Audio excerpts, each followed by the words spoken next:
Olá, estamos aqui para gravar mais um Fatos Deprimentes da semana. Faltam 204 semanas para acabar a administração Trump e estou aqui, Gisele Aguinelli, fundadora do Vote Nelas, colunista do Congresso em Foco e Luciana Bauer, fundadora do Jusclima, que é um coletivo climático e de direitos humanos. vamos lá. Vamos falar sobre o fato é deprimente da semana, mas ele vem deprimindo desde que começou essa administração. Então, a gente queria trazer um tópico hoje que é discutir um tema que está muito na mídia americana, e a gente ficou discutindo sobre essa palavra, que é crise institucional na política americana hoje com o Trump. Ou já estamos falando de autoritarismo na América. Então, esse é o grande tema que a gente vai trazer hoje, do nosso ponto de vista, e numa política comparada, porque, afinal de contas, somos brasileiras e moramos nos Estados Unidos, né, Lu? É a grande pergunta que todos se fazem, e todo mundo fala, é uma crise institucional, é uma crise constitucional, mas eu acho que toda a modulação da democracia americana se fez com base numa modulação de elites. A própria Assembleia Constitucional, quando se uniu, tinham vários paradigmas de democracia.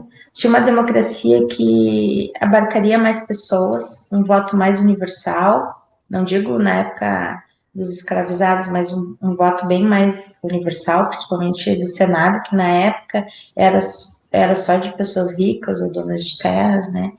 E então tinha essas duas formas de democracia, uma mais abrangente e uma de elites. E o próprio Madison, que é um dos pais fundadores da democracia americana, optou por essa democracia mais elitista.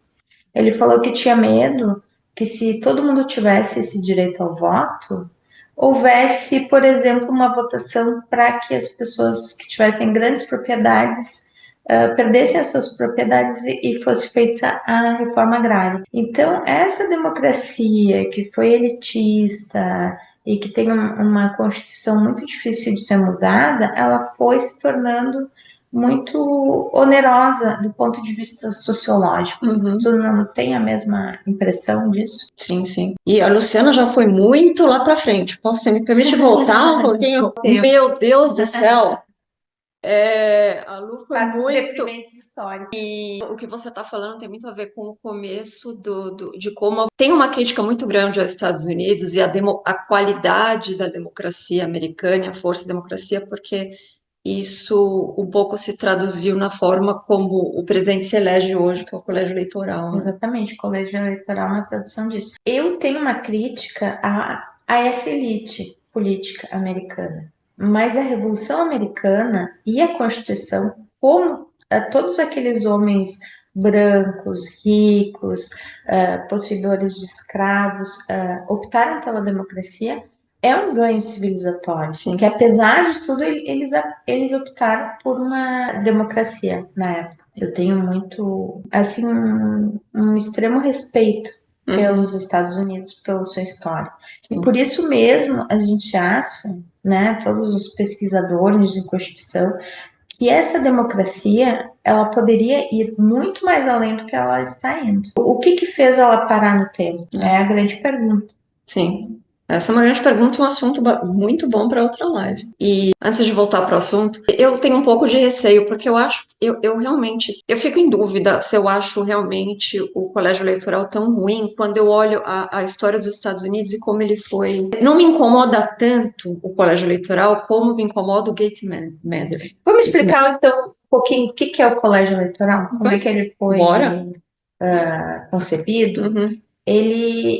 Então, nessa busca por não ter esse voto direto das pessoas, por exemplo, todas as pessoas ali naqueles estados que estavam nascendo votarem para um presidente, fazer uma modulação, como se fosse assim um amortecimento desse voto para um colégio eleitoral e uma votação que é indireta em presidente. Por quê? Porque você perde ou ganha todos os votos, não é proporcional.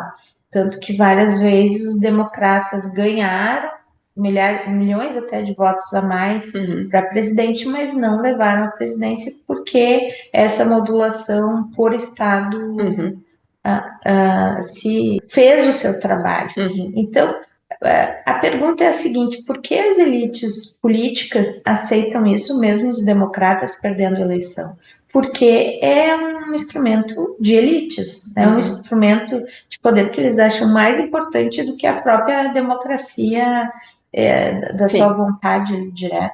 A política americana, você olhando tanto a eleição para presidente, quanto a eleição das cidades, o nível municipal, que tem uma dinâmica também bem diferente da política brasileira, né?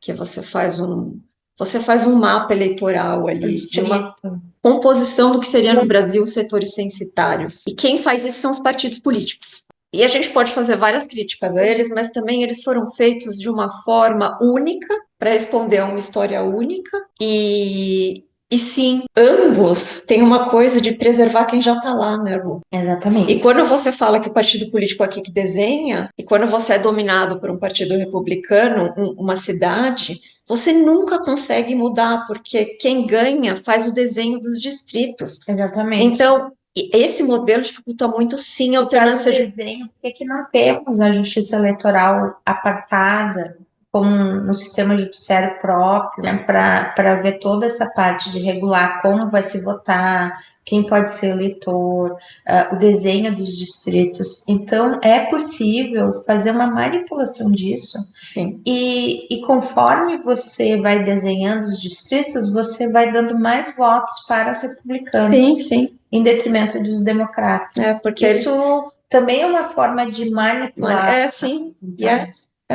E a política americana sempre foi feita assim, né? E o que você trouxe no começo é como isso não muda.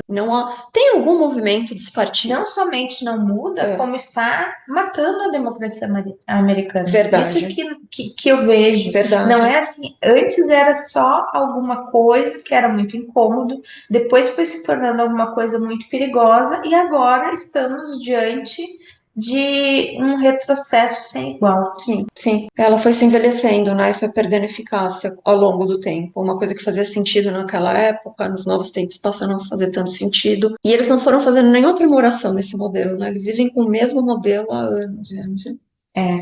Exatamente. Existe eu li que alguns estados democratas queriam se juntar, porque como você também tem muita liberdade em termos de legislação nos estados, aqui nos Estados Unidos, e não tem É uma federação cujos estados são bem. Se alguns estados, aí tem um número mínimo de estados, que eu não me recordo qual é, mas tinha alguns estados, tem que ter uma quantidade mínima de estados que aderem à ideia de mudar esse sistema de voto para presidente, do winner take it all, e aí você consegue quebrar. Eu só sei que como fazer as emendas constitucionais aqui são muito difíceis de aprovação, e depois elas têm uma fase de aprovação dos próprios estados. Sim. Então, como elas têm uma fase de aprovação dos próprios estados também já podem fazer uma movimentação para que elas, para que diga, não, vamos aceitar isso. Sim. Então, vamos fazer essa modificação. O problema é o seguinte: a que pé estamos na democracia americana? Bom, vamos lá? Vamos voltar para o tema agora? Então, voltando para o tema. Principal fato deprimente. Né? Então, para a gente voltar, que a gente está discutindo, os Estados Unidos está ou não está vivendo, né? O que a gente chama de crise constitucional. Acho que a primeira coisa mais básica que a gente olha quando a gente fala de democracia é como está o sistema de checks and balances, freios e contrapesos daquele país, né? Então, o executivo, o legislativo e o judiciário, fiscaliza o outro, e um equilíbrio de poder entre essas três esferas. Então, o que a gente tem debatido muito, a mídia tem trazido muito aqui nos Estados Unidos, começou com o embate entre o executivo e o judiciário, né? Então, o Trump tem desafiado muito ordens judiciais e até ignorado.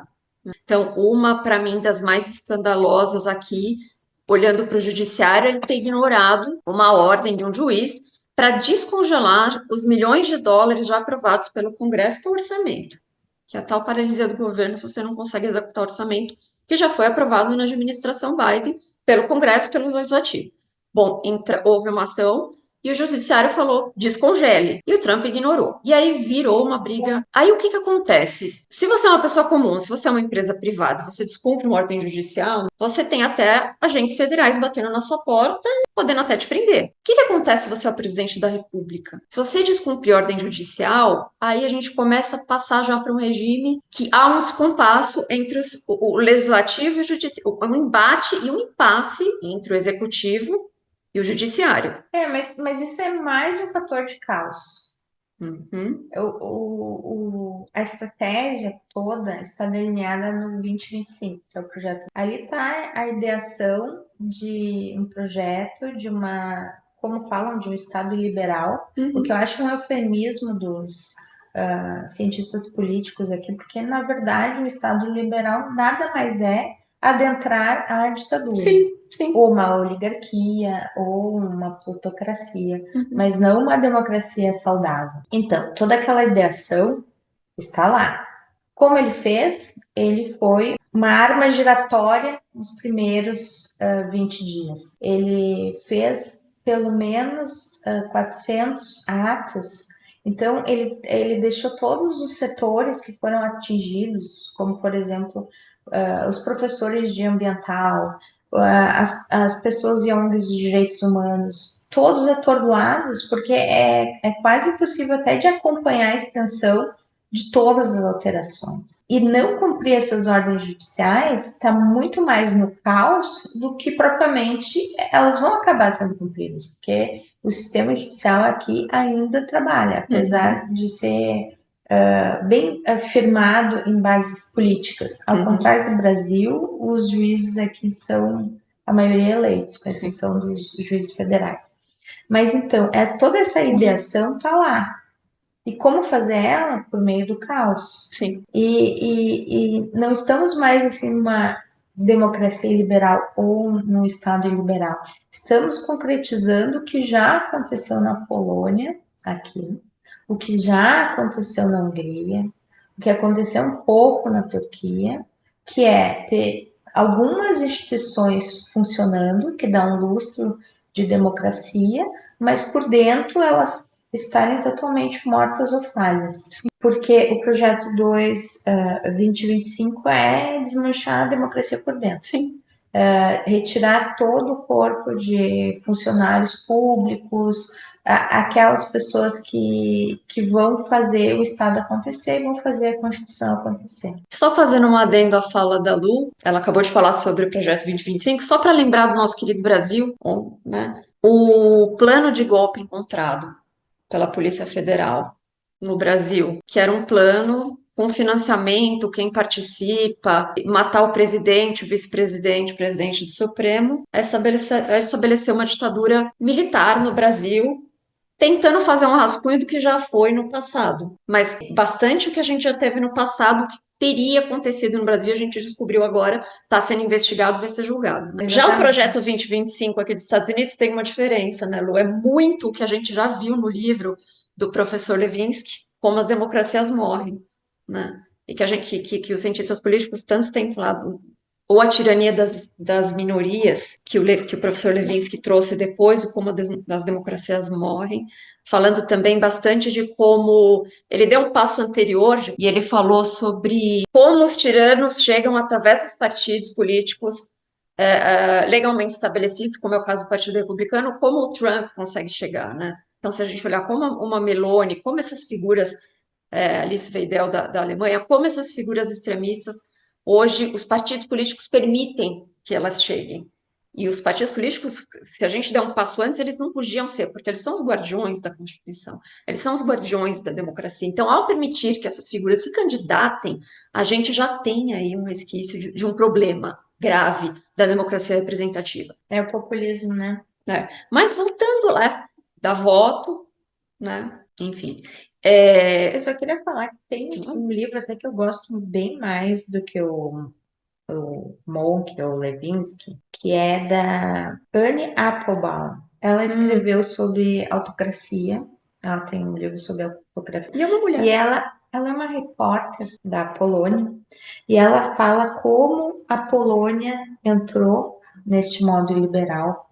E ela fala como as elites aceitam esse modo liberal e como elas são super necessárias para ele ser implantado, porque também os intelectuais têm que ter uma aderência para que aquele discurso iliberal se torne palatável, se torne uma realidade naquela sociedade, para que não tenha aquela ruptura total. Então, as elites também aderem, e esse livro se junta a um livro que foi lançado há pouquíssimo tempo, acho que um mês ou dois, que é Illiberal America. É um historiador que fala todo o traçado de como a América sempre foi e sempre teve um resquício iliberal, apesar de ser uma das terras de uma democracia das mais antigas do mundo. E é muito legal essa sua fala, porque dessa autora, porque quando ela fala da aderência das elites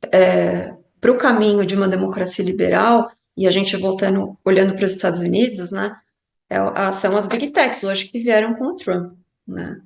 E então elas colaram, elas aderiram e elas têm interesse claramente econômico e interesses em mudar as regras do jogo que interessa a elas, que são as regulamentações. Porque elas viram que finalmente elas vão Uma ser grande oportunidade. A União Europeia já traçou ali como elas vão ser regulamentadas. Não tem como, porque hoje você tem o dia da eleição e o dia depois da eleição, em que as pessoas têm que aceitar ou não a eleição. Por quê? Porque a narrativa ela se planta pelas plataformas, pelas redes de desinformação e as pessoas criam aquelas bolhas ideológicas. Então, hoje, as pessoas decidem pelos seus candidatos não na eleição, um ano antes, quando elas já aderem a uma ou outra bolha. E hoje nós temos realmente o dia da eleição e o dia após a eleição, em que fica aquela tensão se as pessoas vão aceitar ou não quem foi eleito, e quem foi eleito democraticamente. Então, eles, vendo que vão ser regulados, eles pegaram o último resquício ali da oligarquia para aderir ao Trump e tentar a desregulação total. Mas até que ponto isso vai se manter? Né? Porque é um embate entre a civilização e a não civilização. Sim. E, bom, voltando à nossa crise, então a gente já falou um pouco sobre o embate aqui, voltando nos três poderes, né, entre o judiciário e o executivo, e quanto ele está desafiando, mas, como você disse, sua aposta é que o judiciário prevalecerá. Exatamente. Mas uma falta eu tenho enorme. Onde é que estão as universidades? Onde é que estão as cabeças pensantes? Onde estão os estudantes reclamando do que está acontecendo em Israel? Não, houve um processo enorme de abafamento do direito constitucional de resistência aqui. Começou com essa guerra de genocídio da Palestina, em que todo mundo que saiu para fazer um debate pacífico foi ameaçado de ser expulso das universidades. E houveram mesmo expulsões. Então, se é na universidade que você tem o espírito livre para debater, você foi ameaçado de expulsão, que tipo de democracia você ensina? Rawls mesmo fala que o direito constitucional de resistência é uma via que ventila a Constituição da lei injusta. Então, praticamente, com esse primeiro episódio, se abafou toda essa... E foi tão triste isso, né, Lu? Porque ao mesmo tempo que eu fiquei tão feliz de ver os estudantes se levantarem nos Estados Unidos da forma como foi, e pressionando o Biden, né, pressionando o Biden, mas aí a gente teve a repressão, e teve uma outra coisa também que me surpreendeu mais ainda. E daí aquela repressão bem mesquinha, dizendo, vocês estão sendo nazistas, vocês estão sendo racistas, vocês estão sendo anti-judeus. Não é esse a fala. Não, o campo de fala não é esse. Não. E nada a ver com a tradição americana de liberdade de expressão, de um lado e do outro. Essa já foi. Mas, então, mas o que me chocou desse episódio foi quando aí as cabeças das universidades vieram a público, aí foi um show de horror. Foram escrutinados no Senado, foi? Se eu não me engano, foi o Senado. Os CEOs, as cabeças das universidades. E aí foi um show de horror. Como a liberdade de expressão, se ela não está muito bem sedimentada, que ela não é absoluta, existem limites. E o discurso do ódio é um dos limites claros ali, e as pessoas não sabem se colocar. Exatamente. Estamos numa democracia. Trump é uma democracia que permite todo o ódio das Big Techs e nenhuma defesa da democracia e de direitos civilizatórios de estudantes. Então, que tipo de democracia estamos falando, né? Foi bem chocante, porque acho que dessas pessoas que foram escrutinadas no Senado, eu esperava algo muito, muito mais elaborado e melhor do que eles trouxeram. Eu fiquei bastante chocada. Tanto que alguns caíram, né? Tanto que alguns foram demitidos depois disso. E o silêncio, né? E falando de universidade e principalmente universidade de direito, e voltando a falar do embate entre executivo e judiciário, o J.D. Vance é um estudante de Yale, né? E ele fez direito em Yale e ele Ele fez doutorado em filosofia. Olha, então ele deve ter graduado em direito, será? Eu peguei aqui a informação que ele era de Law. Talvez, a gente checa. E ele veio dizer que o judiciário está invadindo o poder legítimo do executivo. É uma frase que insinua pra gente que o executivo tem alguma intenção de avançar sobre o judiciário. Eu espero que você esteja, o executivo, que você esteja certa que isso não vai acontecer. E acho que o momento que a gente vive hoje é de red flags o tempo todo, né? Então teve o caso também lá da promotora de Manhattan, a Danielle Sasson. Exatamente. Ela pediu demissão. Ela fez uma carta muito bonita, escrita, que ela estava sendo pressionada pelo Departamento de Justiça Isso que eu sabia. a fazer algo que na percepção dela era ilegal, e tanto que depois que ela pediu demissão, mais 5 promotores renunciaram. E para quem não sabe, a gente está falando aqui de o Trump fez um acordo, um quiprocó, uma troca de favores com o prefeito de Nova York, o Eric Adams. E ele estava, esse prefeito, ele é democrata de Nova York, ele estava cheio de denúncias de corrupção. Ele ia acabar caindo, porque estava bem escrachado. E o Trump, uma das plataformas que ele usa bastante para se promover é a caça aos imigrantes ilegais. E Nova York é conhecido aqui por ser uma meca, né, de imigrantes ilegais, mas pelo acolhimento, pelo governo democrata alinhado com o prefeito democrata. Legislação específica de acolhimento. Então, apesar da política ser do ICE, que a polícia migratória ser federal, quando você tem um alinhamento com o governo ou com uma cidade que também é republicana, o Trump se dá melhor, como é aqui na Flórida. Mas como ali é um reduto democrata, o que o Trump fez? Eric Adams. Se come ou não se come cachorros? É o café da manhã em Nova York. Eu quero acabar aqui com os imigrantes ilegais aqui, que vai me dar mais... Eu vou ficar mais pop, vai me dar mais popularidade. Mas esse é o grande problema, tergiversar e fazer concessões com direitos que são inalienáveis, porque o asilo ou a imigração, ele é um direito humano, ele é um direito humano de ir e vir, né? Pensa o mundo de 1980, em que no Brasil nós víamos uma novela que era Armação Ilimitada, agora denunciou na cidade, que tinha um trisal, tivemos a Constituição com enormes garantias, e o mundo de hoje que se fecha fronteiras. Até pouco tempo a gente passava para todos os lados quase sem o nosso passaporte, e agora o mundo é um mundo de passaporte, não só de polícia atrás. Então, que construímos com as nossas democracias, né? Sim. É tão difícil ver essa democracia americana ruindo silenciosamente, porque as pessoas não estão na rua, elas desaprenderam, elas sempre, aqui nos Estados Unidos sempre se achou feio fazer movimentação. Aqui é feio fazer greve, aqui é feio fazer movimentação popular, é como se você fosse assim um outsider ou uma pessoa maluca da cabeça. Mas isso é uma coisa de elites, porque o movimento sindicalista também nasceu um pouco aqui. E ele foi totalmente abafado no mundo, tanto no Brasil quanto aqui. Essa conexão da sociedade sindicatos, sociedade universidade, sociedade escola foi rompida, e ele é um esteio da sociedade organizada. A sociedade está totalmente desorganizada, no Brasil não tanto, mas aqui sim. Então, esse avanço da extrema-direita é alguma coisa irrefreável, porque não tem uma sociedade para dizer não. Esse rompimento desses pilares importantes que você falou, que é a conexão dos movimentos com a política, com a sociedade, aliado a um aumento da desigualdade social, Sim. acho que fez a coisa explodir mesmo.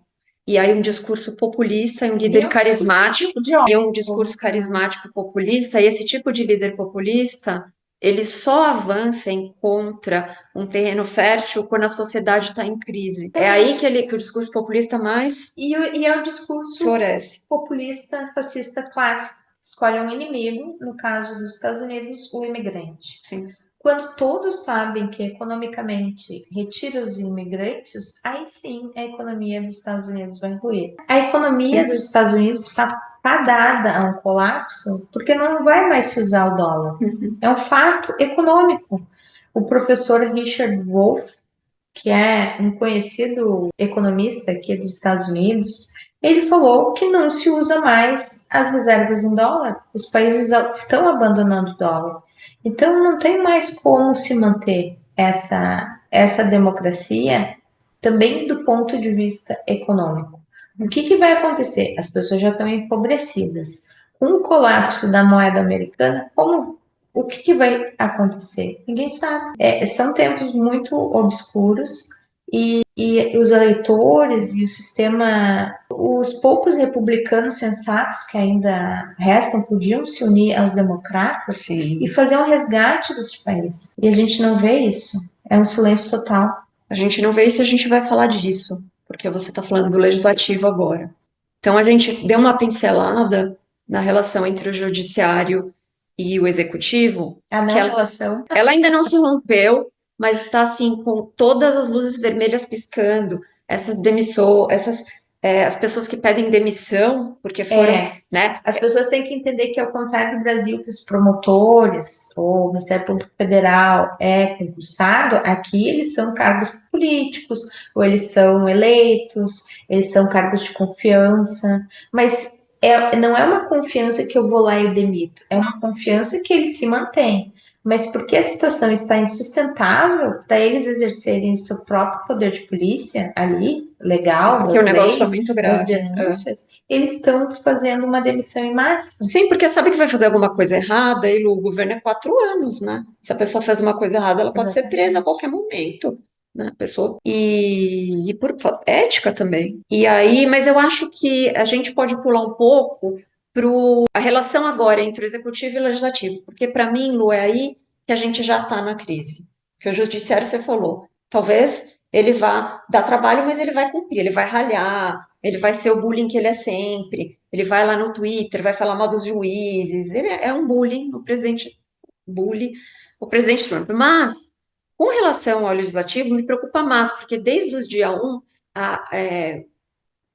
o equilíbrio entre os poderes, cada um tem o seu papel. O papel do legislativo é de executar o orçamento, decidir para onde vai o dinheiro da União e executar o orçamento. Quando o Trump não pode congelar o orçamento, né? Tanto que isso já foi colocado. Ele está questionando o orçamento e já falou que não vai executar. Pode, não. Né? Ele é um xerife. Só que ele está impedindo, nesse caso, ele está impedindo um dos poderes de cumprir o seu papel constitucional. Ele é um agente do caos.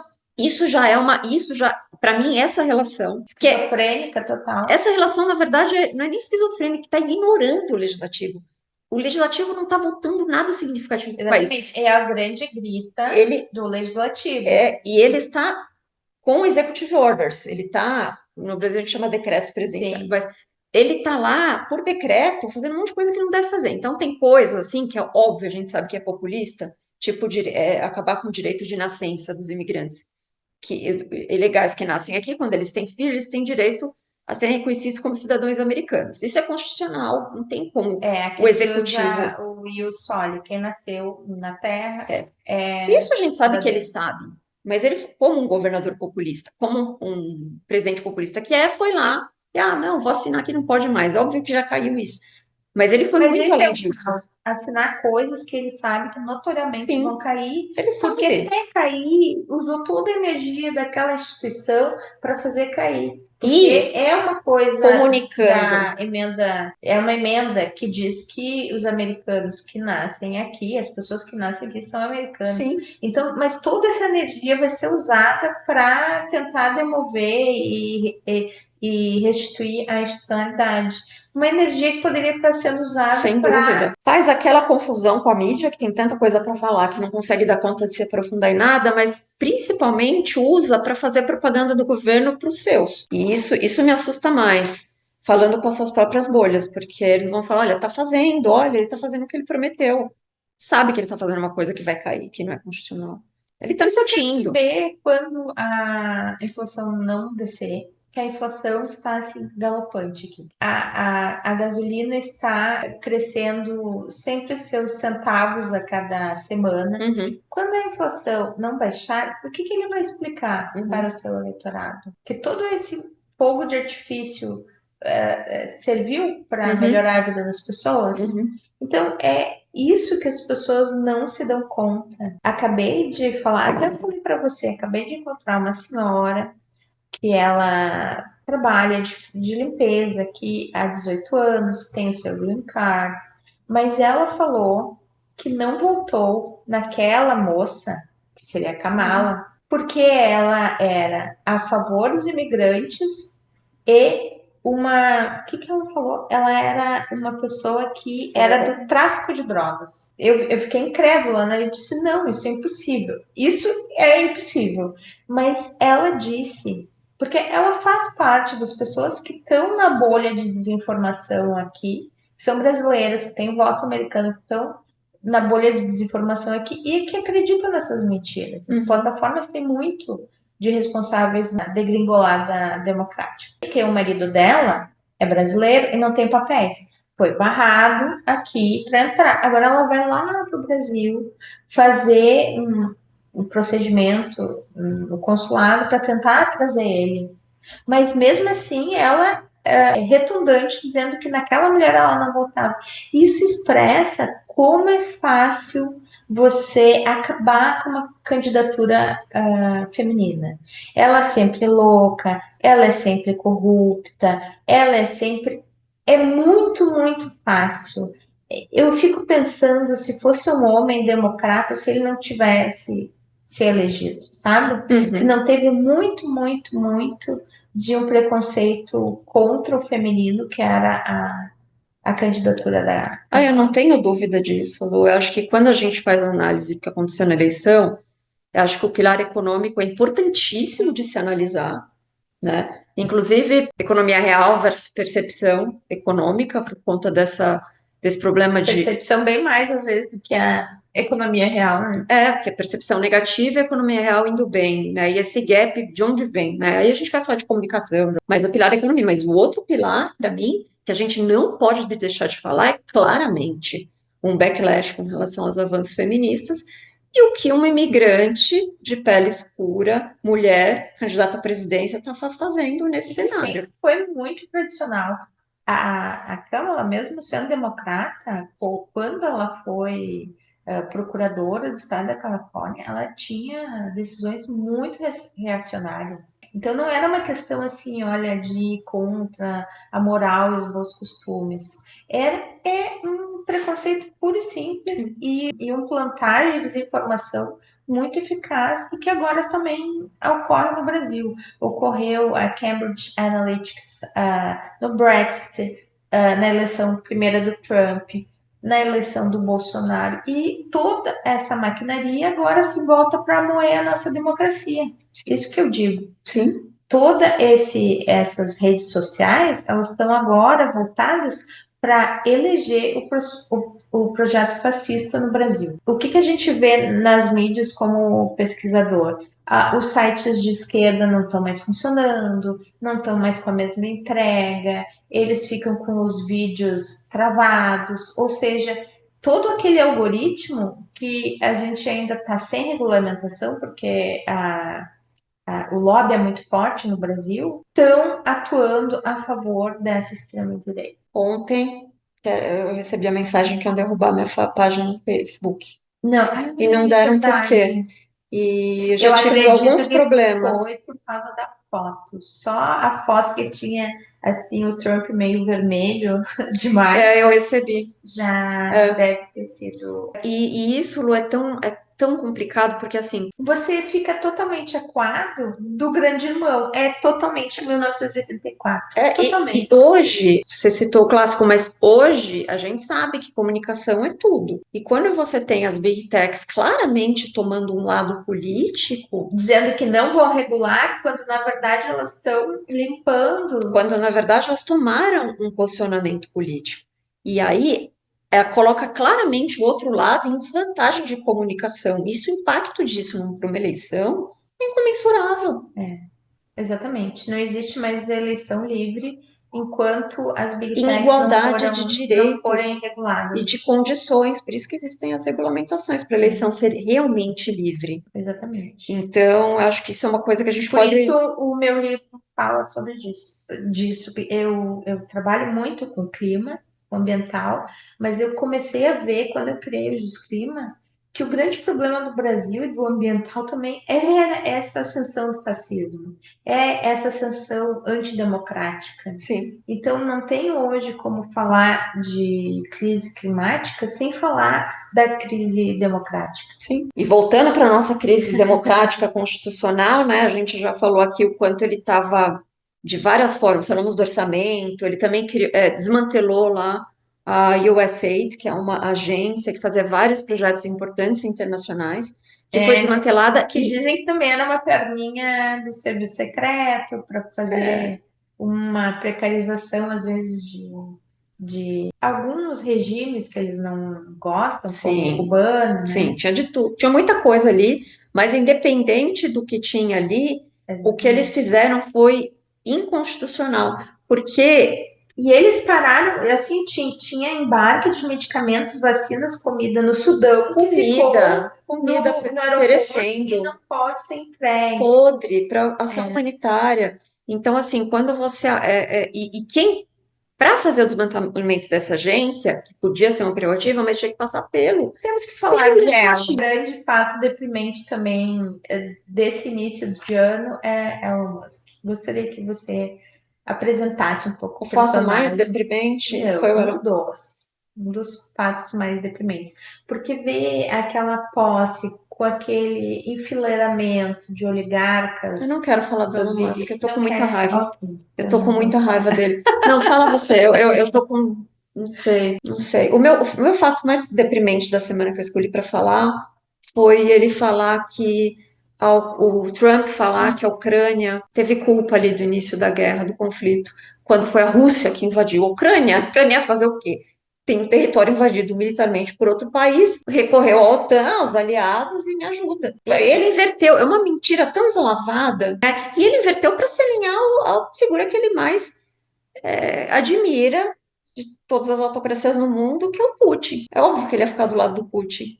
Agora ele veio com Porque essa. ele também quer o lado geopolítico disso. China e Rússia estão muito bem, obrigado. Estão dividindo em alto nível informações militares. Isso é um fato muito relevante para a geopolítica do mundo. Então, quando ele se aproxima, Trump, da Rússia, ele tenta enfraquecer a China. O grande personagem também. Será que ele é tão elaborado assim? Eu não sei se ele é, mas as elites que escreveram o 2025 são, porque Sim, é o o quem tá por grande trás dele, né? foco é como vamos tornar os Estados Unidos ainda um império por meio de uma democracia ou não, tanto faz, as elites falaram isso, mas contra a China, que o avanço tecnológico da China está em 2050, 2060. É inexorável que a China ultrapasse os Estados Unidos tecnologicamente, na transição energética.